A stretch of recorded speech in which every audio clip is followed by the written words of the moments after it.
Glória a Deus. Eu te convido a abrir a sua Bíblia no livro do profeta Ageu.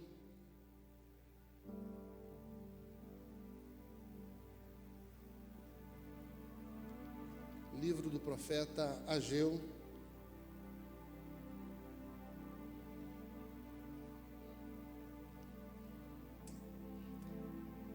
Está aí na sua Bíblia, irmão. Está aí na sua Bíblia. Abre Mateus e vai voltando para o Velho Testamento. Você vai encontrar Malaquias, Zacarias, Ageu. Eu já contei isso, conto novamente. Tem um primo que a mãe dele e minha tia tinham costume de guardar dinheiro na Bíblia, né? Muitos tinham esse costume, talvez ainda tenha. Mas para ela não esquecer onde ela guardou, ela sempre botava em Salmos. E meu primo, dando lugar ao inimigo, querendo pegar o dinheiro da minha tia. Vocês já entenderam? Tirava o dinheiro de Salmos e botava em Obadias. Ele falava, Salmos ela encontra, Obadias não. Ageu, capítulo 2.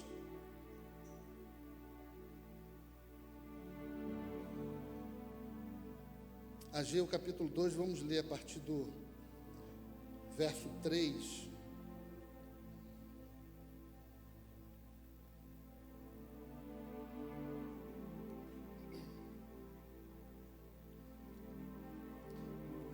O tema da mensagem hoje é um diferencial chamado glória.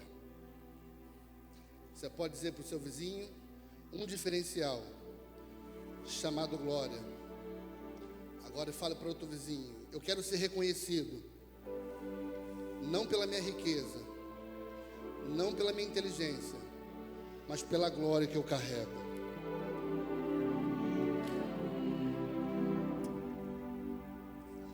Ageu, capítulo 2, a partir do 3º verso, diz o seguinte, palavra do Senhor: quem dentre vós que tenha sobrevivido contemplou esta casa na sua primeira glória? E como a vedes agora, não é ela como nada aos vossos olhos? Ora, pois, sê forte, Zorobabel, diz o Senhor, e sê forte, Josué, filho de Josadaque, o sumo sacerdote, e tu, todo o povo da terra, sê forte, diz o Senhor, e trabalhai, porque eu sou convosco, diz o Senhor dos exércitos, segundo a palavra da aliança que fiz convosco, quando saíste do Egito, o meu espírito habita no meio de vós, não temais. Pois assim diz o Senhor dos exércitos, ainda uma vez, dentro em pouco, farei abalar o céu, a terra, o mar e a terra seca. Farei abalar todas as nações e as coisas preciosas de todas as nações virão. E encherei de glória esta casa, diz o Senhor dos exércitos. Minha é prata, meu é o ouro, diz o Senhor dos exércitos. A glória desta última casa será maior do que a da primeira, diz o Senhor dos exércitos, e neste lugar darei a paz, diz o Senhor dos exércitos. Você pode dizer um amém? Curve sua cabeça por um momento mais, feche seus olhos. Conecte não somente a sua mente, mas o seu coração em Deus nesse momento. Pai, esse é o momento onde a Tua palavra será pregada, a Tua palavra será ministrada, Senhor. Eu sou um instrumento nas Tuas mãos. Assim como um instrumento musical por si só não produz som, não produz música, eu também por mim mesmo não posso produzir nada. Mas se tu, Pai, me usares para a Tua honra e glória, eu poderei compartilhar aquilo que o Senhor tem falado ao meu coração. Me usa uma vez mais e a glória será Tua, ó Senhor dos exércitos. Amém. Você pode dar um lindo aplauso ao Senhor nesse momento?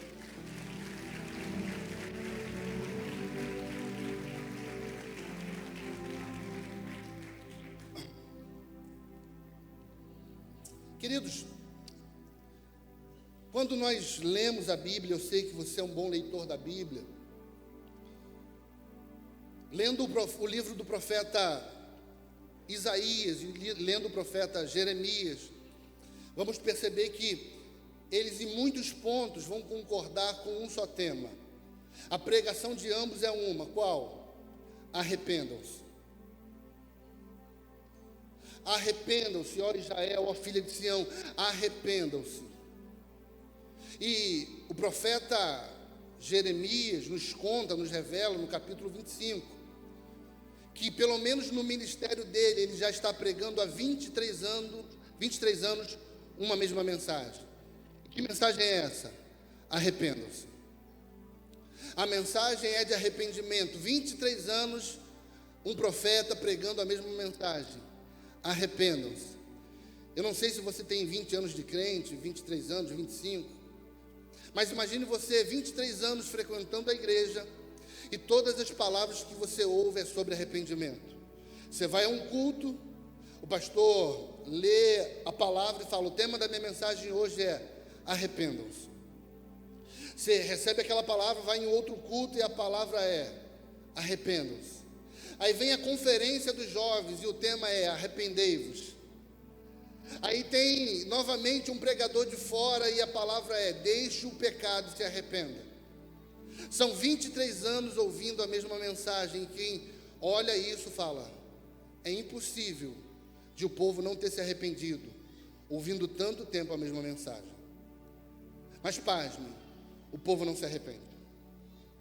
Passa profeta atrás de profeta e o povo não se arrepende. Então um dia Jeremias vai receber um plus do Senhor.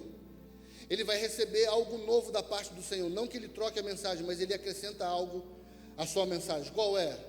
Arrependam-se, pois se não se arrependerem, um tempo de cativeiro virá sobre vós. E Jeremias está pensando: bom, eu preguei arrependam-se por tanto tempo e o povo não se arrependeu. Se eu falar agora sobre o juízo do Senhor, o povo se arrependerá. Imagino que Jeremias agora está empolgado em querer pregar aquela mensagem, pois ele falará sobre 70 anos de cativeiro na Babilônia. Então ele prega a mensagem: arrependam-se, arrependam-se, arrependam-se, pois se não se arrependerem, 70 anos de escravidão virá sobre vocês. Vocês serão levados para uma terra estranha, para um povo estranho. Vocês perderão tudo que vocês estão vendo aqui, perderão inclusive a liberdade de cultuar o Senhor. Então Jeremias, depois de pregar aquela mensagem, ele está ansioso para fazer o apelo. Ele pensa: eu vou fazer o apelo e todo mundo vai vir na frente. E quando ele faz o apelo, ninguém vem à frente.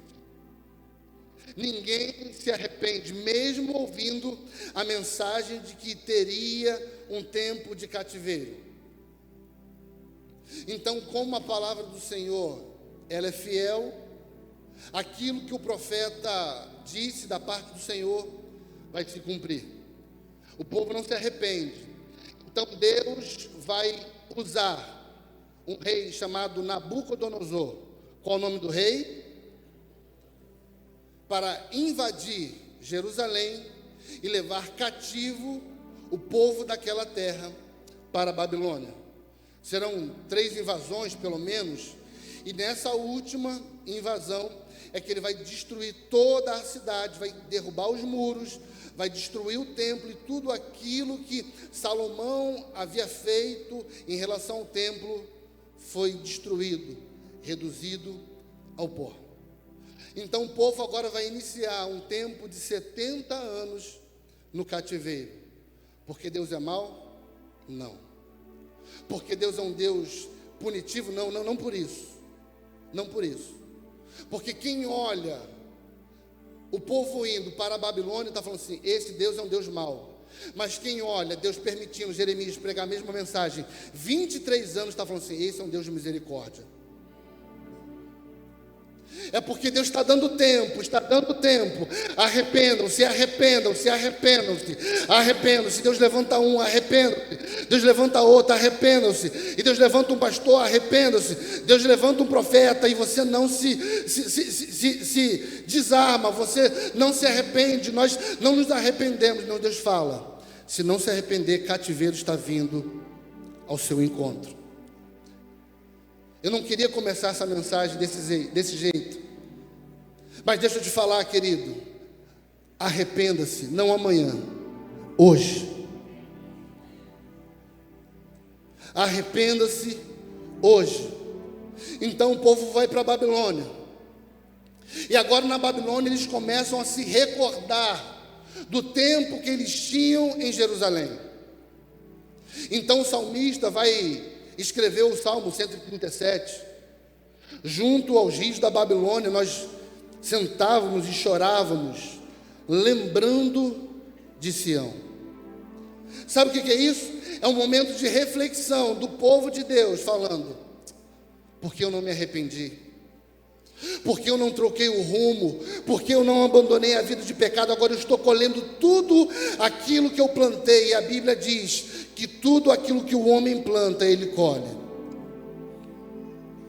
E o povo está com saudade de Sião, porque agora eles estão longe da sua pátria, longe dos seus filhos. Eles estão vivendo como escravos, eles estão trabalhando à força, numa terra estranha, numa terra de idolatria. Eles pensam: por que eu não valorizei o tempo do profeta? Por que eu não escutei a mensagem do profeta?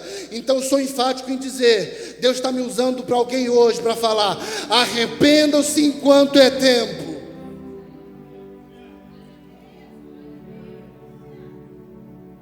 O povo está com saudade. Por que eu não troquei os meus caminhos? Mas em um determinado momento parece que um peso de arrependimento cai sobre aquele povo, sobre Judá que está na Babilônia. E a mensagem do profeta Jeremias era uma, dividida em duas partes. Jeremias capítulo 25, verso 8, ele diz: esse cativeiro terá um início. Só que no verso 12 ele diz: o mesmo cativeiro que teve um início terá um fim. Talvez eu esteja pregando também para pessoas que estão falando: pastor, tomei decisões erradas na minha vida, tomei atalhos que não deveria tomar, estou arrependido, quero trocar a rota, estou vivendo um cativeiro. E a palavra do Senhor para ti é: aguenta firme, porque o mesmo cativeiro que teve um início terá um fim, assim diz o Senhor dos Exércitos. Tem alguém me ouvindo aqui esta noite?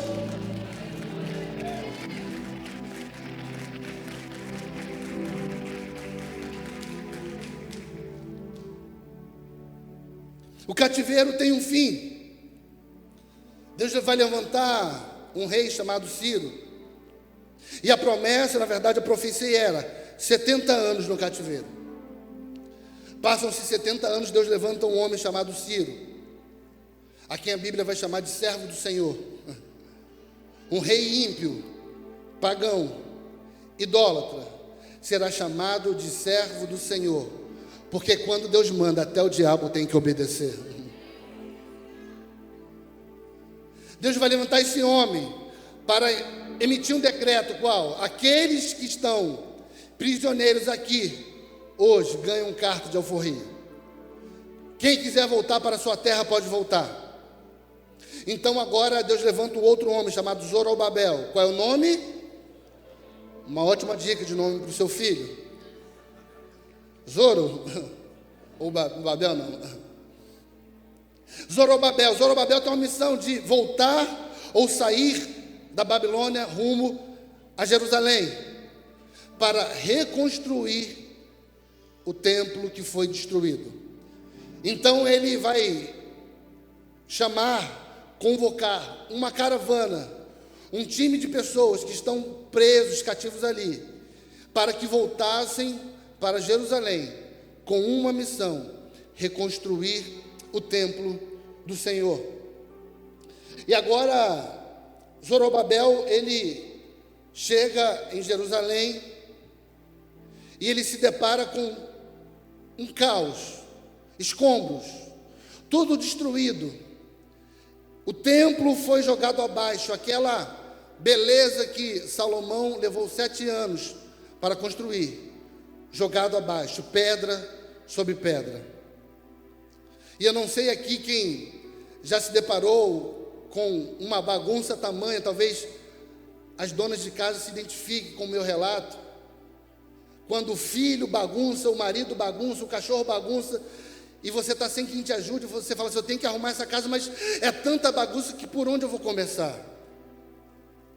Eu lembro muito da minha adolescência, quando minha mãe carinhosamente me convidava a arrumar o meu quarto. Fala, Danilo, você está sendo intimado, convidado a arrumar o seu quarto.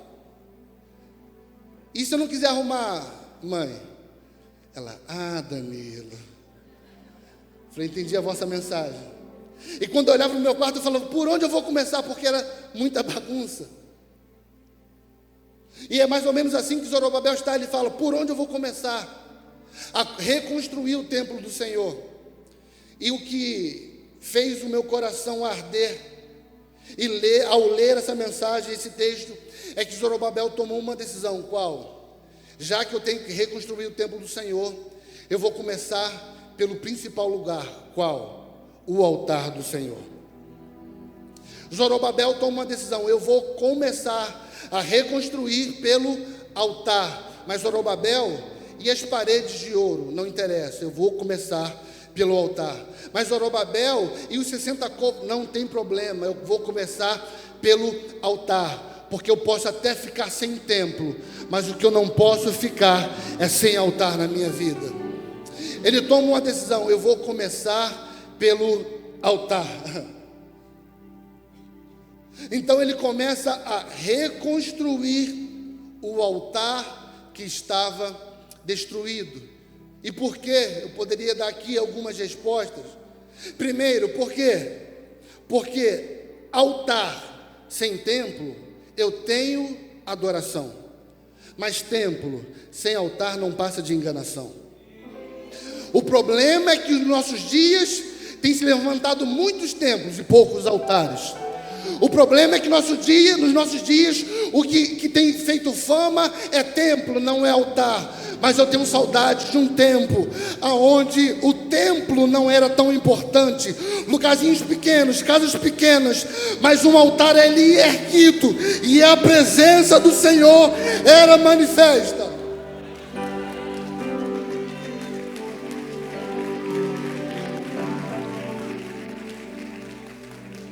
Que possamos voltar o tempo do altar. Eu dou glória a Deus por um templo bonito como esse. Eu dou glória a Deus por cadeiras confortáveis como essa. Eu dou a glória a Deus por instrumentos como esse, como um som como esse. Mas eu tenho a plena certeza de que, apesar de termos tudo isso, o que continua chamando a atenção de Deus não é nada disso, mas é o altar que levantamos em adoração a Ele. Quem aqui levanta um altar para o Senhor?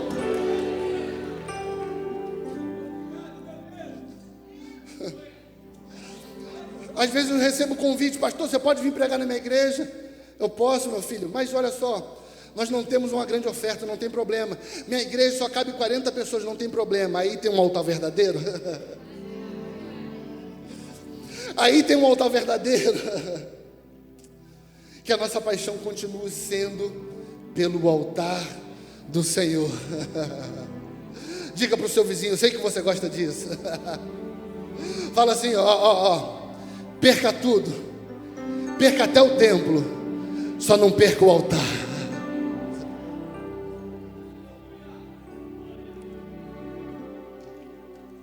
Zorobabel, ele vai começar a reconstrução do altar. Lembre-se que a missão dele é reconstruir não apenas o altar, mas o templo. O templo. Dorme não. E após ele reconstruir o altar, ele para a obra. Mesmo com muita coisa a ser feita, ele fala, parou a obra. Como que é, Zorobabel? Não, que eu estava levando o cimento. Não, deixa o cimento aí. Deixa o tijolo aí. Mas e o templo? Para tudo. Mas a madeira, para tudo. Por quê? o altar já está pronto. Sim, daí? É que ficamos 70 anos na Babilônia, e lá podíamos fazer de tudo, menos adorar o Senhor. Voltamos, reconstruímos o altar, e antes de eu continuar qualquer obra, mesmo que seja para o Senhor, eu vou levantar um sacrifício em adoração nesse altar. Sabe o que eu aprendo aqui? Que Zorobabel é um tipo de crente que não espera para fazer no templo aquilo que ele pode fazer no altar. Ei, o templo não está pronto, não tem problema, vamos levantar um altar. O templo não está pronto, vamos fazer sacrifício. O templo não está pronto, não tem problema, vamos adorar o Senhor aqui. Querido, não espere para fazer no templo aquilo que você pode fazer no altar da sua casa. Não espere para fazer no templo aquilo que você pode fazer, sabe, no seu quarto, no seu carro, no metrô, no trabalho, no banheiro, tomando um banho. Não espere o culto de terça, o culto de quarta, o domingo de manhã, o domingo à tarde, o domingo à noite, porque você pode fazer um altar em qualquer lugar que você decidir fazer. Eu não sei quantos aqui já tiveram essa experiência. Eu vez por outra faço isso, de começar no meu carro, colocar uma canção, e não apenas uma canção para me entreter, mas eu começo a adorar o Senhor de forma intensa, mesmo dirigindo. E a presença do Senhor vem tão forte que eu começo a chorar, eu começo a me lembrar de tanta coisa que o Senhor já fez por mim, das bênçãos derramadas sobre a minha vida. Eu começo a agradecer, exaltar o nome dEle, e de repente aquele carro começa a virar um altar, aquele carro começa a ser cheio da presença de Deus, aquele carro começa a ser cheio do Espírito Santo de Deus, e aquele pequeno carro vira um altar. Querido, não espere o culto, como eu já disse, para levantar um altar na sua vida, na sua casa, na sua família, porque homens de Deus resolveram levantar um altar em tempos e em lugares adversos, e o Senhor veio. Pastor, você não conhece a minha casa. Pastor, você não sabe onde eu moro. Pastor, são 15 morando num kitnet. Querido, a Bíblia diz de 2 homens chamados Paulo e Silas. Eles estavam presos. Eu tenho certeza que a sua casa, por mais simples que ela possa ser, é muito melhor do que a prisão de Paulo e Silas. Mas diz a Bíblia que perto da meia-noite, Paulo e Silas, eles começam a cantar, a orar, a louvar o Senhor, e eles começam a fazer daquele local, daquela prisão, um altar. Eu não sei se Paulo falou para Silas: Silas, vamos levantar um altar aqui. Mas Paulo, nós não temos cimento, nós não temos tijolo. Não tem problema, porque hoje o altar somos nós. Mas Paulo, cadê? Ei, Paulo, cadê o sacrifício? Oh, meu amigo, você esqueceu? Rogo-vos, pois, irmãos, pela compaixão de Deus, que apresentei os vossos corpos como sacrifício. Ei, Silas, eu sou o sacrifício. Tudo bem, eu tenho o altar, eu tenho o sacrifício, e o fogo é nosso. Não, o altar é nosso, o sacrifício é nosso, e o fogo, João Batista já dizia: eu posso até batizar com água, mas após mim vem alguém que é maior, que eu não sou capaz de levantar as suas sandálias. Ele vos batizará com o Espírito Santo e com fogo. Tem alguém me ouvindo aqui essa noite?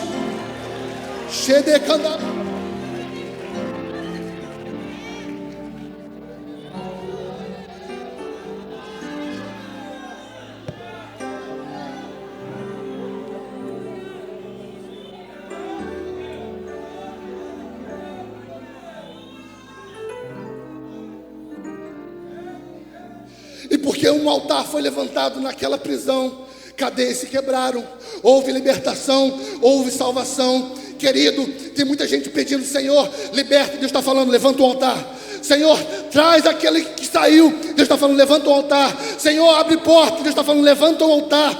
Porque os milagres já estão preparados. O que eu estou esperando é você levantar um altar.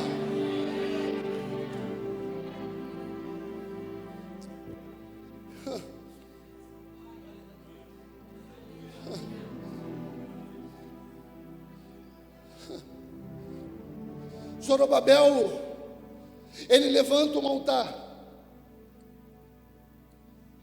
e agora aquela obra que estava parada já não está mais. Aquela obra que estava destruída há 70 anos está começando a andar. E você sabe que quando estamos fazendo algo para o Senhor, certamente inimigos se levantarão. Bem-vindo ao clube. Desculpa se eu estou discordando dos teus amiguinhos que pregam para você no YouTube. Mas a caminhada cristã é uma caminhada sim de renúncia. É sim uma caminhada de cruz. É sim uma caminhada de falar não para o pecado e não para a carne.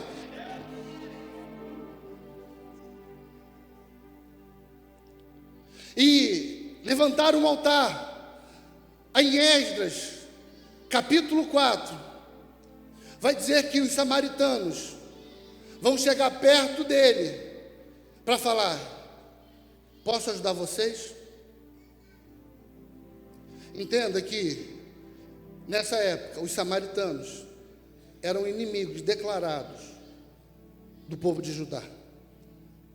E a Bíblia diz que eles eram inimigos.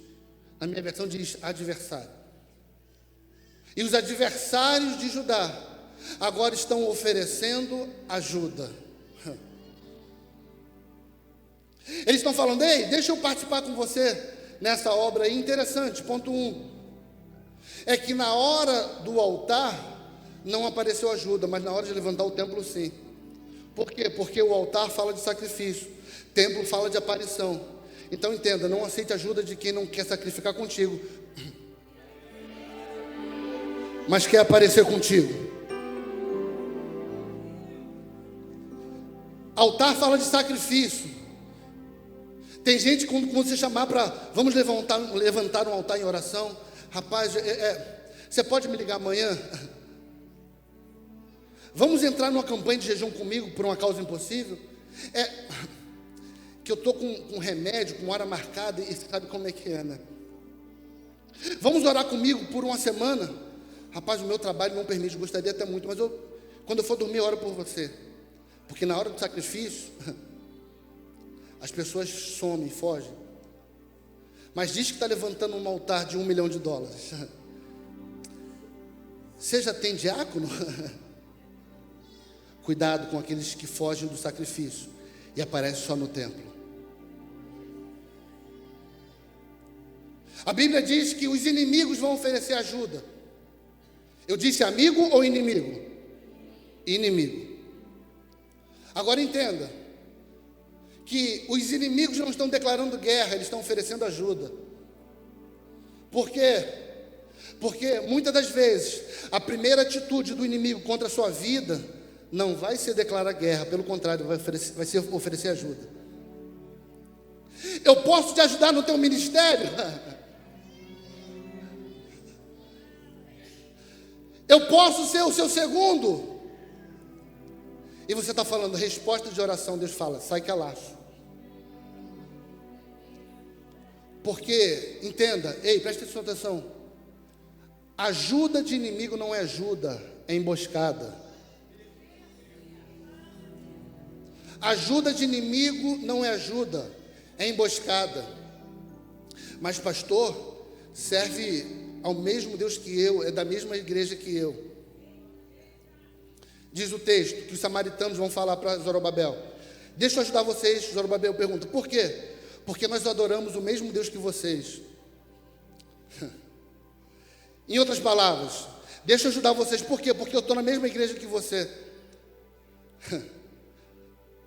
Você pode até adorar o mesmo Deus que eu, mas você não é igual a mim. Você pode estar até na mesma igreja, no mesmo templo que eu, mas eu conheço o teu coração. Não, obrigado. Eu sabia que ninguém dá glória a Deus nessa hora mesmo, então estou bem tranquilo. Eu estou bem tranquilo. Aí sabe o que acontece? Porque Zorobabel diz não, eles começam a perseguir. Já que não deixou fazer, vou fazer de tudo para atrapalhar. Já que não deixou participar do ministério, vou fazer de tudo para dar errado. Já que não me convidou, vou fazer de tudo para dar errado. Vou fazer de tudo para parar. E diz o texto que eles começam a pagar gente para perseguir os homens que estavam trabalhando na reconstrução do templo. E, queridos, entenda, tivemos um momento do ofertório aqui. Muitos de nós participamos, porque estamos investindo para que a obra de Deus avance. Mas entenda, não seja ingênuo. Lá fora tem muita gente investindo para que a obra de Deus pare.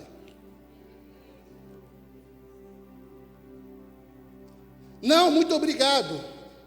Foi porque eles disseram não que a luta começou. Foi quando eles disseram não, muito obrigado, que a luta começou. Eu repito, eu já falei isso no início. A sua luta começará quando você disser não para propostas que não vêm de Deus. A sua guerra começará quando você falar não para propostas que não vêm do Senhor. A sua perseguição começará quando você falar não para aquela proposta do teu patrão indecente. A sua luta começará quando você falar não para a corrupção no seu trabalho. A sua luta começará aí. A sua luta começará quando você disser não para as propostas e convites do diabo. A sua luta vai começar aí. Agora minha pergunta é: você recuará por conta da perseguição? Você vai entregar o ministério por conta da perseguição? Você vai parar o que está fazendo por conta da perseguição? Você vai entregar para o pastor aquilo que ele chamou para fazer por conta de fofoca?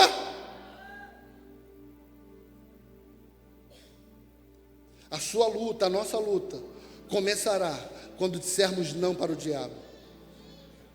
Que isso, pastor? Tem isso na Bíblia? Tem.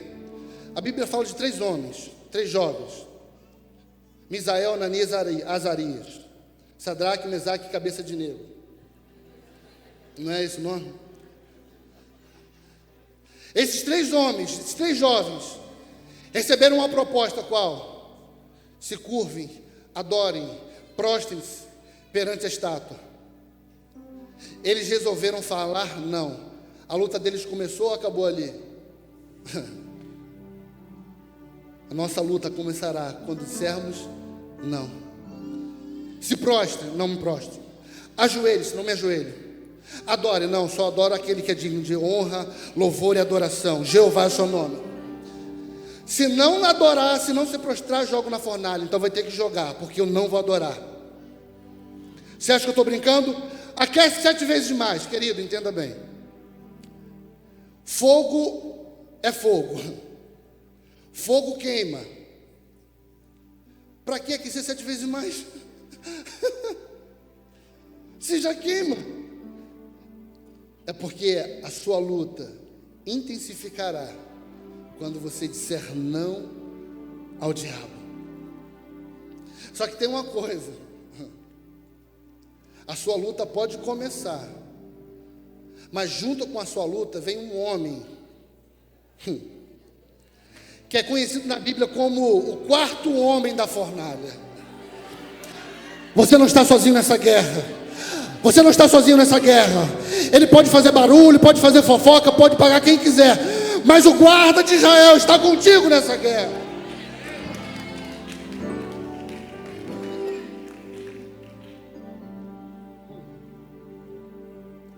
Ei, Nabucodonosor, deixa eu te falar um negócio.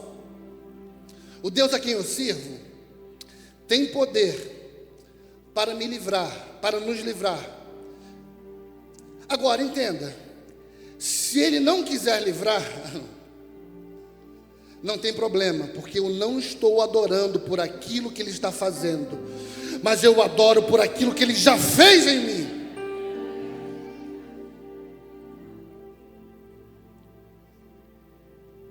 A sua guerra começará quando você disser não. Zorobabel fala não. Não, né? Tá bom. Não só eu vou perseguir, não só eu vou atrapalhar a sua obra, mas estou pagando quem faça por mim. Vou fazer de tudo para te paralisar. Vou fazer de tudo para te paralisar. E eles começam agora a escrever carta ao rei Artaxerxes para que paralisasse aquela obra, embargasse aquela obra. O rei recebe aquela carta e acha por bem parar. Só que interessante, naquela carta, os samaritanos tinham que justificar o pedido deles. Quantos me ouvem, digam amém. Quantos me ouvem, digam amém. Então na carta eles vão escrever: Rei, o senhor chegou agora, talvez não conheça muito bem a história desse povo, mas olha só, eles estão voltando da Babilônia, ficaram 70 anos presos, cativos, e agora eles estão começando a se reerguer. Rei, deixa eu te dar uma dica: é melhor parar esse povo agora, é melhor embargar essa obra agora, porque o histórico desse povo é um histórico de vitória. Rei, vamos embargar enquanto é só um altar. Rei, vamos parar enquanto é pequeno. Rei, vamos travar enquanto eles não são grandes, porque se eles novamente se puserem a obedecer ao Deus a quem eles dizem que servem, não vai ter para ninguém, Rei. Rei, vamos parar agora, porque eu conheço a história desse povo, eu conheço o testemunho desse povo. Esse povo com muito menos já fez muita coisa.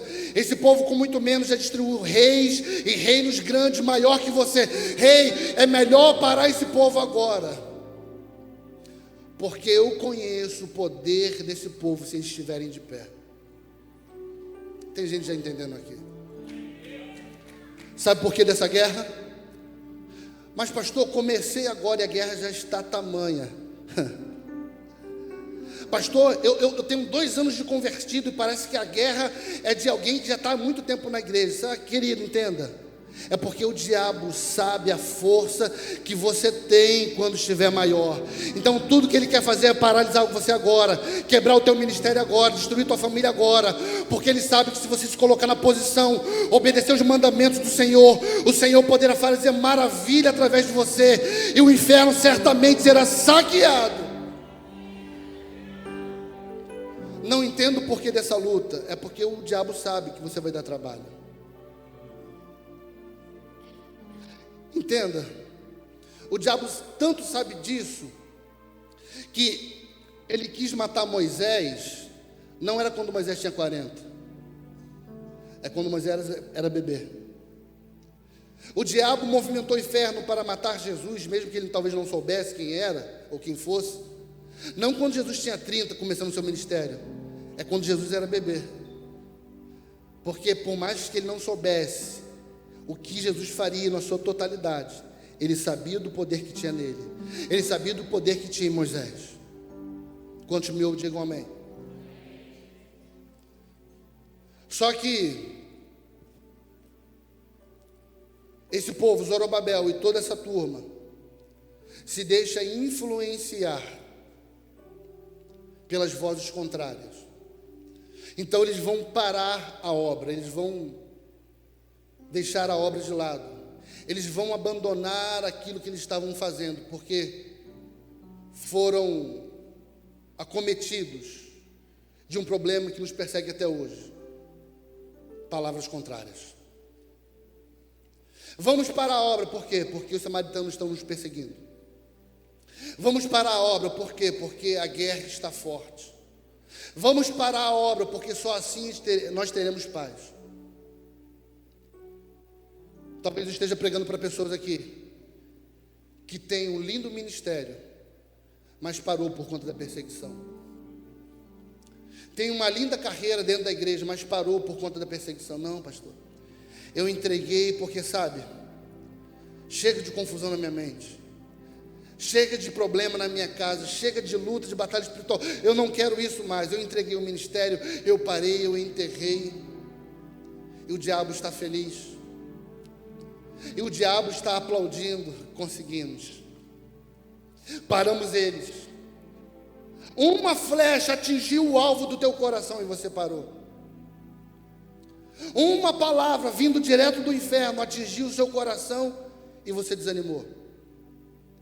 Pastor, cansei de lutar pelo meu casamento, cansei, entreguei os meus filhos para Deus, cansei dessa luta, eu cansei. É assim que o povo está. Eu não quero mais me envolver com esse negócio de reconstrução do templo. Não quero, chega de luta, chega de guerra, chega de provação, chega de tribulação, não aguento mais. E o diabo está festejando, e o diabo está sorrindo, e o diabo está comemorando. Conseguimos, a obra foi embargada. Conseguimos, o talento foi enterrado. Conseguimos, o ministério foi entregue. As pessoas que seriam alcançadas através desse ministério já não serão mais. Por quê? Porque eu consegui atingir o coração dele e dela. Agora eu quero te convidar a abrir sua Bíblia, por gentileza, em Esdras, capítulo 6.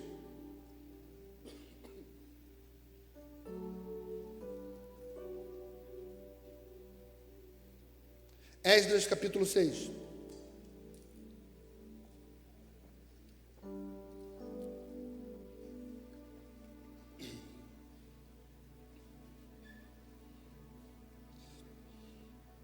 Deixe sua Bíblia aberta, olhe para mim.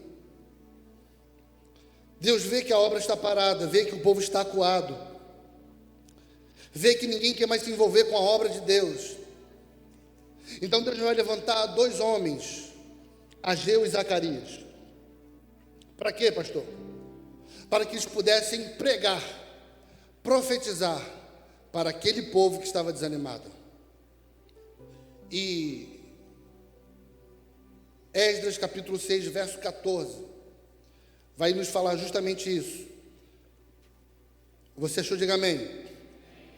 O texto diz o seguinte: os anciãos dos judeus iam edificando e prosperando em virtude do que profetizaram os profetas Ageu e Zacarias, filho de Ido.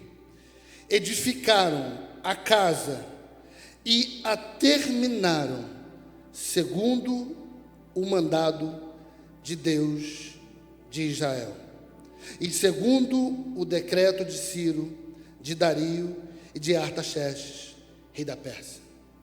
Olhe para cá, por gentileza. O diabo tinha certeza que havia ganhado essa guerra. Os judeus já não é mais um problema para o inferno. Eles estão parados, paralisados. Mas Deus levanta dois homens, Ageu e Zacarias, para pregarem para aquele povo. E aquele povo escutam a profecia, escutam a palavra e recebem um ânimo tão grande que eles voltam a trabalhar. Tamanha força que aquela obra que estava parada há tanto tempo agora está concluída. Deus levanta dois homens para, como flecha, atingir o coração daquele povo, para fazer um convite para que eles voltassem à obra. É que o diabo pensou em tudo. O diabo cuidou de tudo para que aquele povo parasse.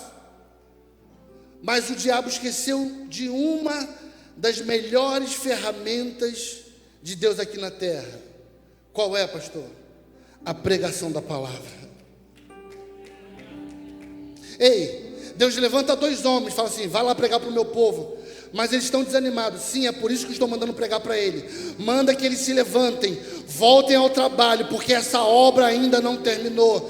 Entenda, querido, eu estou pregando para gente que está com obras na sua vida paralisadas, ministérios paralisados, mas o diabo esqueceu do poder da pregação da palavra. E ele falou assim: ele vai mais um culto, ele vai mais uma reunião, mas Deus está me usando hoje como profeta para falar: ei, aquilo que você parou, volte hoje, porque essa obra ainda não finalizou.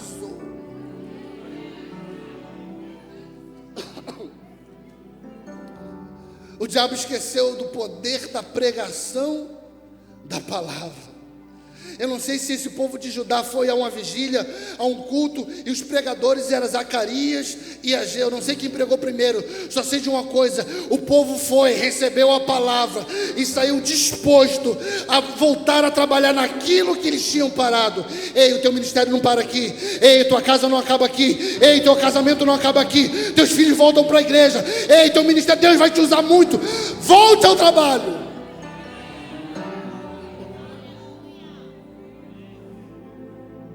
E quando eu li isso, eu falei: uau,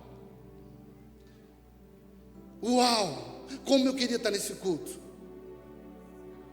Com uma pregação, esses dois profetas, eles conseguem fazer o povo voltar a trabalhar numa obra que estava parada há 15 anos. Aí eu falei assim: eu preciso pegar o esboço desse sermão, pastor Leandro. Eu falei: eu quero conhecer o esboço desse sermão. Não tem como pregar novamente o sermão de Zacarias, mas eu quero pregar apenas um ponto desse sermão e acabar a minha mensagem. Vocês me aturam um pouquinho ainda? E acho que não, hein? É melhor fechar aqui a Bíblia agora. Eu posso pregar só um ponto da pregação de Zacarias aqui? Amém? Então volte novamente para Ageu, aliás. Ageu capítulo 2.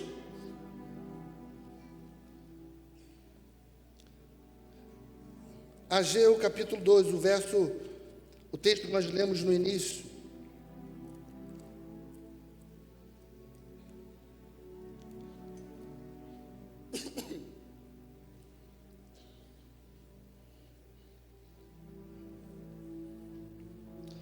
Verso 8.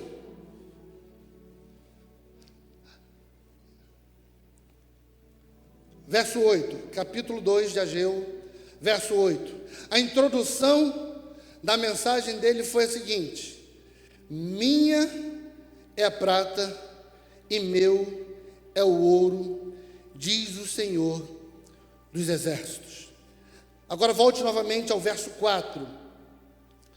Diz o seguinte: ora pois, se é forte Zorobabel, diz o Senhor, e se é forte Josué, filho de Josadaque, o sumo sacerdote, tu, todo o povo da terra, se é forte, diz o Senhor, e trabalhai. Repita: trabalhai. Mais forte: trabalhai, porque eu sou convosco, diz o Senhor dos exércitos. Olhe para cá. O povo tinha parado de lutar por conta de uma intimidação, por conta de uma guerra. A introdução da pregação de Ageu é o seguinte: volte a trabalhar, porque assim diz o Senhor dos exércitos. Quando eu li isso, eu não entendi muito bem, mas estudando, pesquisando, orando, eu entendi o que Deus queria falar através do profeta Ageu. Volte a trabalhar. Senhor, eu até quero voltar a trabalhar, mas existe uma guerra. Volte a trabalhar. Senhor, que você não entendeu, eu quero voltar ao trabalho, mas existe uma guerra. Volte a trabalhar. Quem está dizendo?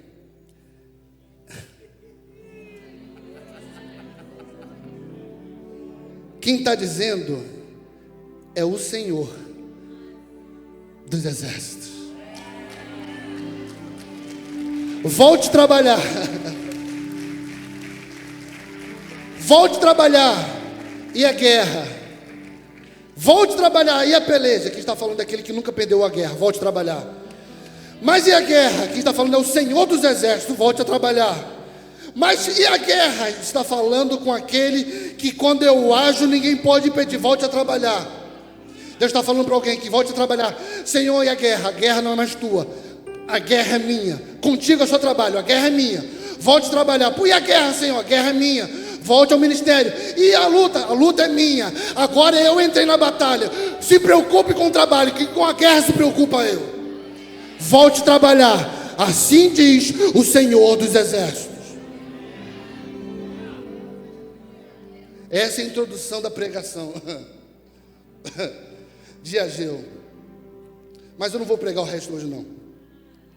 Eu queria saber isso aí. Tópico principal da mensagem de Ageu. Verso 9, acompanhe comigo. A glória desta última casa será maior do que a primeira, diz o Senhor dos Exércitos. Olhe para cá. Todas as vezes que eu li esse texto, ouvi uma canção, a minha concepção era: a casa está derrubada, mas a casa que se levantará depois é infinitamente melhor que a primeira. Não, não glorifica, não. Ainda não. Todas as vezes que eu li esse texto, eu falava assim: rapaz, se Salomão, segundo os cálculos atualizados hoje, gastou em média de 6 bilhões de dólares para fazer a primeira casa, já que a segunda casa terá uma glória maior, vai ser gastado 12. Só que eu quero que vocês observem algumas coisas comigo. A primeira, quem constrói o primeiro templo, a primeira casa, é Salomão, o homem mais rico da terra. Ele tem ouro de Ofir, ele tem cedro do Líbano, ele tem tudo o que ele quiser, tudo o que ele queria. O homem mais inteligente do mundo, da terra, ele vai fazer a casa da forma que ele quiser. Por quê? Porque não tem guerra. Davi, seu pai, deixou o reino para ele com tudo conquistado. Está tudo dominado. Ele só tinha que se preocupar com a construção do templo. Ponto 1. Ponto 2. Ele conta com mais ou menos 150 mil homens para trabalhar no templo. Então, pense na magnitude do primeiro templo. O segundo templo, quem está reconstruindo, são ex-escravos.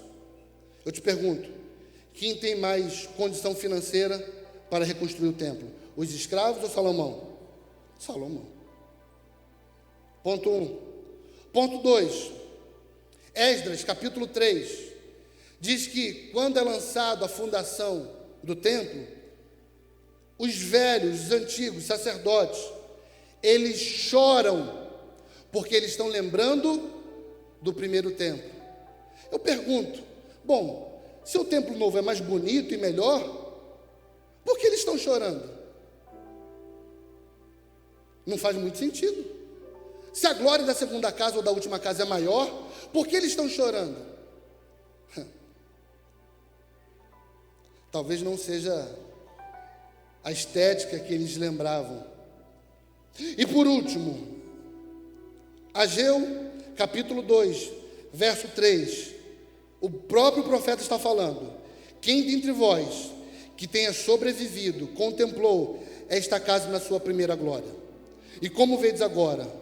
Ele está dizendo: não é ela como nada aos vossos olhos? Olhe para cá. A gente está dizendo: vocês que conheceram o primeiro templo, a primeira casa, estão vendo essa aqui agora? Essa aqui que vocês estão construindo, não é nada perante a primeira. Esse sabe animar os outros, né? Sabe o que você está construindo? Sim. Isso aí não é nada.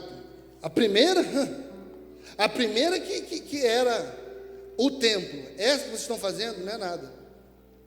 Aí ele fala isso, e logo na frente ele fala: não, mas a glória da última casa será maior do que a da primeira. Eu falo: profeta de duas caras.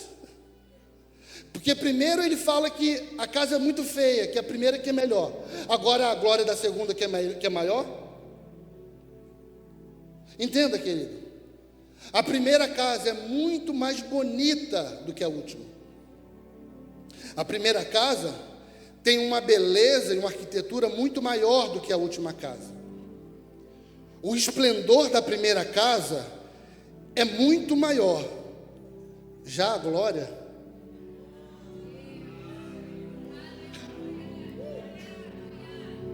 a primeira pode ser bonita, mas a glória da segunda a primeira pode ter ouro da onde que for, mas a glória da segunda.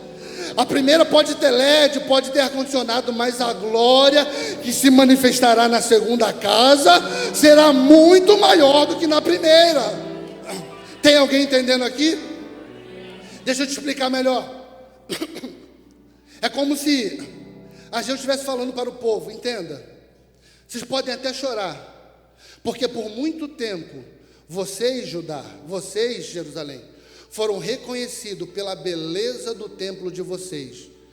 Verso 8, um verso antes dele fala do lance da glória. Ele fala assim: Deus está dizendo que minha é prata, minha é ouro, mas o diferencial de vocês não vai ser mais a prata nem o ouro. O diferencial de vocês vai ser a glória que eu vou derramar aqui.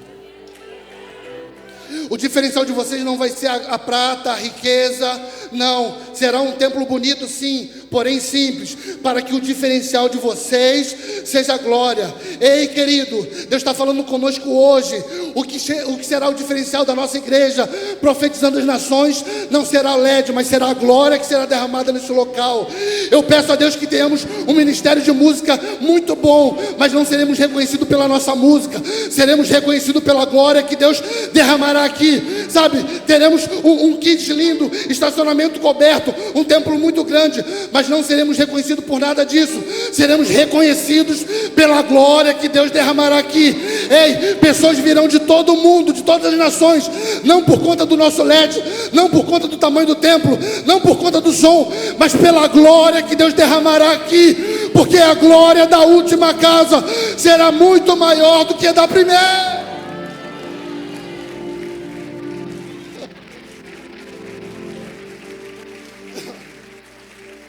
Deus está falando para algumas pessoas aqui: você pode ser rico, mas não seja reconhecido pela tua riqueza, seja reconhecido pela glória que você carrega. Você pode cantar muito, mas não seja reconhecido pela tua voz, seja reconhecido pela glória que você carrega. Você pode ser alguém eloquente, mas não seja reconhecido pela sua eloquência, seja reconhecido pela glória que você carrega. O diferencial antigamente era luz, era LED, pode ser o que for. O diferencial do nosso tempo hoje será a glória que Deus derramará nessa casa. Tem alguém atrás dessa glória aqui nessa noite?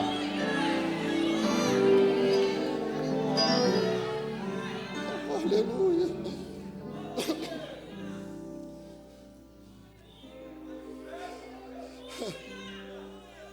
É a glória, é a glória, é a glória, é a glória. Estamos fazendo campanha para Deus abrir a porta, quando na verdade deveríamos fazer campanha para Deus derramar a sua glória.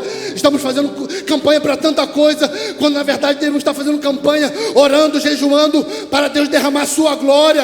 Ei, entenda, querido, pessoas estão vindo de todo o Brasil para aqui, e certamente são perguntados: mas por que você vai tão longe para lá? Lá é uma igreja de 1000 membros, ou de 1000 lugares? Não, é uma igreja de 300, 400 lugares. Lá é uma igreja onde tem um estacionamento coberto? Não, não tem. O carro fica na rua. Mas aí, como que o ar-condicionado lá é um dos melhores? Não, já está antigo. Então por que você sai daqui para ir tão longe? Porque mesmo que seja um templo simples, a glória que eu encontro naquele lugar é uma glória diferente. No primeiro templo, diz a Bíblia que quando Salomão acaba a obra, que ele vai inaugurar o templo, começa o ministério de música e cantar, e vem uma glória naquele lugar, que os sacerdotes não podem ficar de pé, tamanha a glória do Senhor. Mas entenda, eu estou falando da primeira casa. Entenda, querido, dobre sua atenção. Se na primeira casa a glória invade quando começa o culto, na última casa as pessoas perceberão a glória no estacionamento, as pessoas perceberão a glória no caminho para a igreja, as pessoas perceberão a glória na linha amarela, na Belardo Bueno. Tamanha a glória que Deus vai derramar nesse lugar.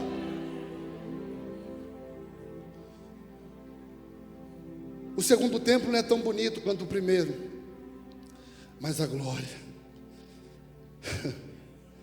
Eu poderia até um pouco mais profundo aqui, porque eu posso falar aqui não só do templo de madeira, de ferro, de ouro, mas do templo espiritual. Porque existem 2 grandes templos espirituais na Bíblia que decidiram o curso da nação. Quais foram eles? O primeiro é Adão, o segundo Jesus. Adão era um homem segundo a imagem de Deus, ou seja, alguém perfeito antes do pecado. Já Jesus, Isaías vai dizer que ele era um homem que não tinha muita beleza.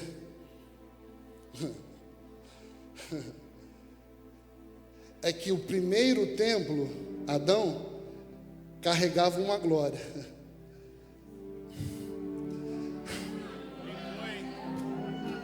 Mas a glória que o segundo templo, Jesus, carregava, é muito maior. É bonito que nem o primeiro, não sei. Segundo a Bíblia, acho que não. Mas a glória. Diga aí para o seu vizinho, fala assim: eu posso não ser muito bonito, mas a glória que eu carrego. Fique de pé no seu lugar.